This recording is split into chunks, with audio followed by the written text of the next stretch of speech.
करायचं सुरुवात।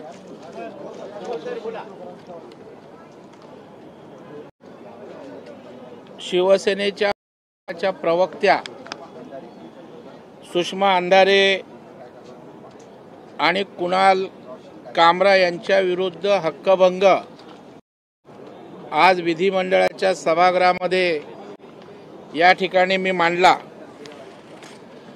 आणि खरं म्हणजे कामरानी जे समर्थन सुषमा अंधारेंनी केलं आणि या दोघांनीही त्या ठिकाणी राज्याचं नेतृत्व करत असणारे उपमुख्यमंत्री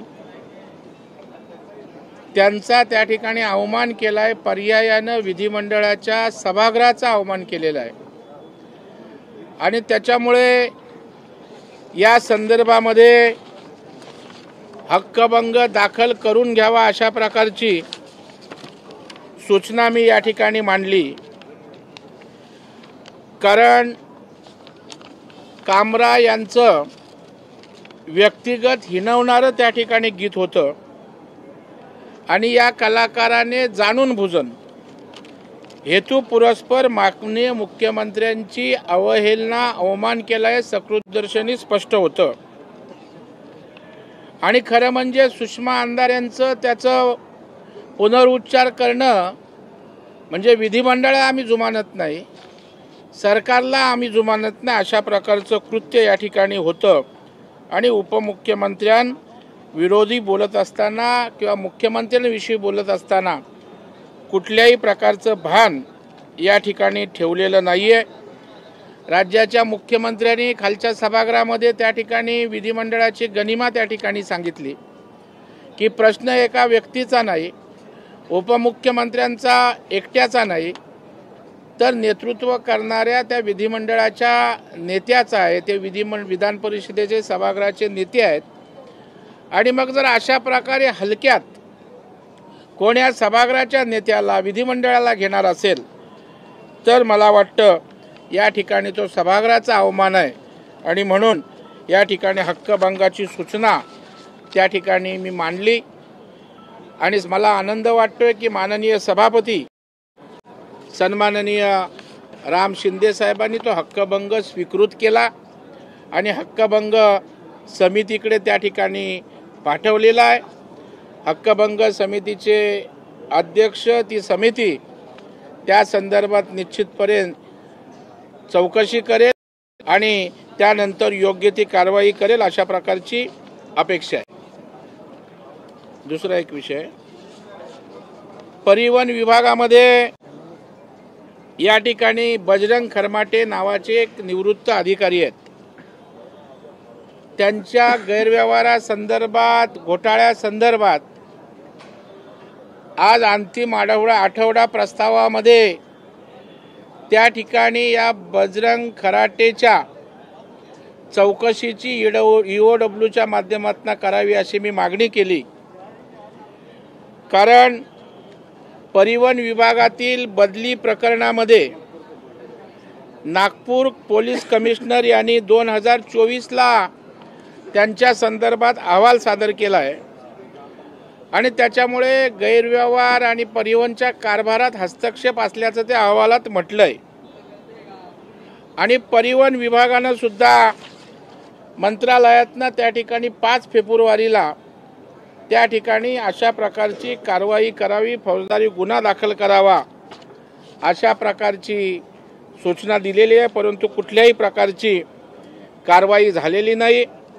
खरमाटे हा अधिकारी त्या ठिकाणी ठराविक ट्रान्सपोर्टशी संबंधित खाजगी व्यक्तीद्वारे लाचलुचपत प्रतिबंधक विभागाच्या कारवाईची अँटी करप्शनची भीती दाखवून त्या ठिकाणी अनेक अधिकाऱ्यांना वेठीस धरत होता आणि वसुली करत होता। आणि त्याचे मी काही पुरावे सभागृहात मांडले। कुठल्या हॉटेलला बैठका झाल्या, कधी झाल्या।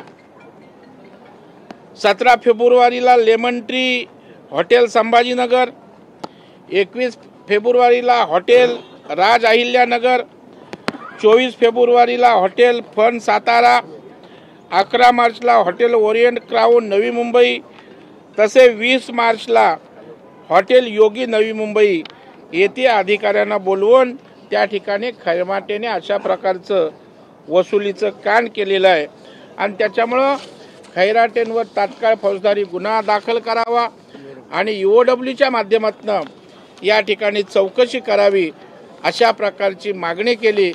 कारण आता परिवहन मंत्री या खात्यामध्ये काही चांगले बदल करतायत, खात्यातला भ्रष्टाचार संपवावा म्हणून वेगवेगळे प्रयोग करतायत। जसं की बदल्या आता त्या ठिकाणी जे 3-3 वर्ष होते त्यांच्या बदल्या ऑनलाईन त्या ठिकाणी केल्यात, परंतु मागचा भ्रष्टाचार जर समूळ नष्ट केला नाही तर याचा उपयोग होणार नाही आणि म्हणून मी या ठिकाणी मागणी केल्यानंतर राज्याचे उपमुख्यमंत्री सन्माननीय एकनाथरावजी शिंदे साहेब यांनी त्या ठिकाणी आश्वासन दिलं की EOWच्या माध्यमातून या ठिकाणी चौकशी होईल, खरमाटेशी संबंधित कोण त्या ठिकाणचे अधिकारी आहेत त्यांचाही संदर्भ घेतला जाईल। आणि दुसरा मी एक उल्लेख केला की Harikumar Sharma RR roadways private limited Kalamboli हा या ठिकाणी खैरमोडेचा खरमाटेचा कलेक्टर होता, तर त्याचीही चौकशी करा, कुठल्या बैठका झाल्या, यांचे कोणाशी संभाषण झालं, याचे सारे ट्रॅक रेकॉर्ड काढून याच्या मुळाशी जाऊन सगळ्यांना त्या ठिकाणी या कारवाईच्या कक्षेत आणावं अशा प्रकारची मागणी केली। सरकारनं कारवाईचे आश्वासन दिलंय। शिळपाटा परिसरामध्ये मोठ्या प्रमाणात ट्रॅफिक कोंडीला सामोरं जावं लागलं आहे, ते पण कल्याण डोंबिवली या भागात राहतात। एकूण मेट्रोचं काम असेल, रस्त्यांची दुरवस्था आपल्याला पाहायला मिळत आहे आणि त्यामुळे नागरिकांना पुढील 1 महिना तरी या त्रासाला सामोरं जावं लागेल अशा प्रकारे सहाय्यक पोलीस आयुक्त तिथले म्हणतायत। कशा प्रकारे? नाही, मला वाटतं आपण म्हणताय ते खरं आहे की जेव्हा इन्फ्रास्ट्रक्चर डेव्हलप होत असतं त्यावेळेला काम करायला दुसरा पर्याय नसतो, त्याच्यामुळे थोडीफार आपली गैरसोय त्या ठिकाणी होत खरी वस्तुस्थिती आहे।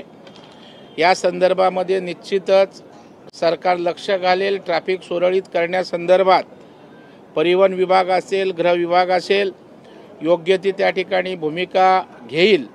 परंतु नम्रपणे एक गोष्ट सांगावीशी वाटते, जेव्हा रस्ते कॉन्क्रिटीकरण होतं, जेव्हा डेव्हलपमेंट होते त्यावेळेला त्या ठिकाणी काही रस्ता अडवावा लागतो, एका बाजूने ट्रॅफिक करावी लागते, काही ठिकाणी काम चालू असल्यामुळे दुसऱ्या ठिकाणी कंजेशन होतं, त्यामुळं निश्चितच त्याचा लोकांना त्रास होतो। पण या संदर्भामध्ये याच्यामध्ये जो काही सुवर्ण मध्य काढून ट्रॅफिक मोकळी करण्यासाठी करावं लागेल ते सरकार करेल, किंबहुना आम्ही त्यासाठी सरकारकडे आग्रही राहू, सरकारच्या कानावर घालू। साहेब, अधिवेशन झालं पण या संपूर्ण अधिवेशनामध्ये विरोधक फारसे आक्रमक दिसले नाहीत, नाउमेद झाले असं म्हणावं। सपशेल विरोधी पक्ष अपयशी या अधिवेशनामध्ये ठरलेला आहे। एक हतबल हताश झालेला विरोधी पक्ष या ठिकाणी दिसला। खरं म्हणजे अधिवेशनामध्ये विरोधी पक्षाची भूमिका अत्यंत महत्त्वाची असते। वेगवेगळ्या विषयांवर त्या ठिकाणी वाचा फोडून सरकारला मार्गदर्शन करण्यासाठी किंबहुना धारेवर धरण्याची संधी असते, परंतु विरोधी पक्षाची धारच बोथट झाले आणि त्याच्यामुळं तेच बॅकफुटला गेलेत। म्हणजे कधी कधी असं होतं की विरोधी पक्षांनी सरकारला कोंडीत पकडायचं असतं, परंतु इथे सत्ताधारी पक्षाचे आमदारच विरोधी पक्षाला कोंडीत त्या ठिकाणी पकडत होते। त्यामुळे एक आत्मविश्वास हरवलेला अशा प्रकारचा विरोधी पक्ष या ठिकाणी महाराष्ट्राने प्रथमच पाहिला।